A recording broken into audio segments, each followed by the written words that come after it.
हर हर महादेव दोस्तों, एक बार फिर से स्वागत है आपका आपके चैनल एनर्जी विद सनातन में।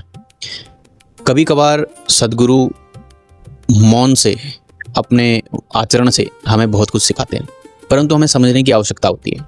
हम पढ़ पाएँ जो वो कर रहे हैं उससे कि वो क्या कहना चाहते हैं। एक बार एक कोई सेठ था, उसके घर में एक तोता था। तो वो अपने गुरु के सत्संग में जा रहा था। तोते ने कहा कि आप मुझे तो लेके चलोगे नहीं, क्योंकि मुझे खोलोगे आपको डर है कि मैं उड़ जाऊंगा। परंतु मेरा एक प्रश्न है जो आप उनसे पूछ के आना, कि मुक्ति कैसे प्राप्त की जा सकती है। वो सेठ गया गुरु के द्वार, और जब सत्संग खत्म हुआ तो उसने पूछा उनसे कि गुरुजी, मेरे घर में तोता है जो मेरे सानिध्य में रहकर इतना गुणवान हो गया है कि उसके हृदय में प्रश्न उठने लगे हैं। तो उसने प्रश्न पूछा है कि मोक्ष या मुक्ति कैसे प्राप्त की जा सकती है। आपकी कृपा से मैं तो आनंद में हूं, परंतु उसके लिए आप कुछ उपाय बताएं।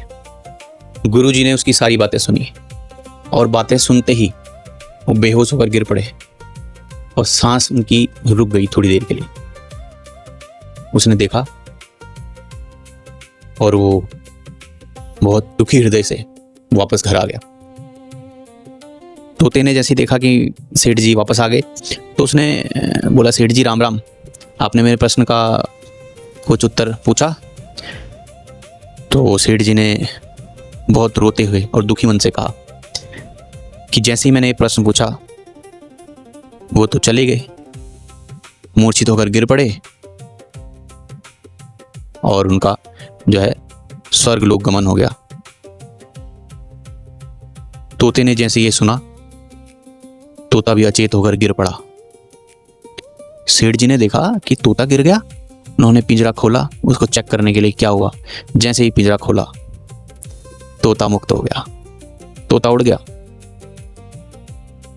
तो गुरु की जो आचरण है, जो वो उससे बताना चाहते हैं, तोता समझ गया और उड़ गया। अगली बार जब वो फिर से आश्रम गया देखने की क्या है वहाँ पे सिस्टम अभी, तो देखता है गुरु जी तो बैठ के अपना आनंद से हंस रहे हैं। तो उसने पूछा उनसे कि उस दिन तो ऐसा ऐसा हुआ था। बोला, तुझे आज तक समझ नहीं आया, पर तेरे तोते को समझ आ गया कि अगर मोक्ष चाहते हो, मुक्ति चाहते हो, तो निष्काम हो जाओ। काम, क्रोध, मद, मोह, मत्सर सबसे निष्काम, कोई काम नहीं, निष्क्रिय हो जाओ, मुक्त हो जाओगे। तो जो कहना चाहते हैं, जो उनके पहुंचा हुआ सदगुरु शब्दों से कम मौन से ज़्यादा बोलता है। पर हमें और आपको वो बातें पकड़ में आनी चाहिए, हमें पता होना चाहिए कि वो क्या कहना चाह रहे हैं। हर हर महादेव।